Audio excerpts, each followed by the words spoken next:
ம்ஹும். எதுக்கு பிடிக்கும் ஏன் பிடிக்கும் காரணமே இருக்காது. ஏன்னா இதுக்கு எல்லையே இருக்காது. எல்லை இருந்தாதான் கணக்கிட முடியும். எல்லை இல்லாதத எப்படி கணக்கிடுவ? உன் மேல வச்சிருக்க பாசம் அன்புக்கு எல்லையே இல்ல, அளவே கிடையாது. அதனால இவ்வளவுதான் என்னால தீர்மானிக்க முடியாது. பிடிக்கும், அளவு தெரியாது. அப்போ வெறுக்கிறதுக்கு? அப்படி ஒண்ணு வெறுக்கிற நிலைமை எனக்கு வந்ததுன்னா நான் உசுரோட இல்லைன்னு அர்த்தம். கல்யாணம் பண்ணிக்கலாம். என்ன சொல்ல நீ இப்போ?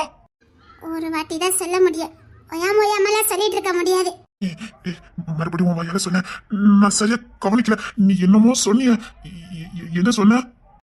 அதான் சொல்லிட்டேனே, ஒரு வாட்டி தான் சொல்லுவேன். சொல்ல ப்ளீஸ், எனக்கு திரும்ப கேட்கணும் போல இருக்குது. அப்படின்னா கொஞ்சம் சார்ஜ் ஆகும், பரவாயில்லையா? லஞ்சம்? ஆமா, அந்த லஞ்சத்தால தானே என்ன பாத்தீங்க. ஆமால, அதான்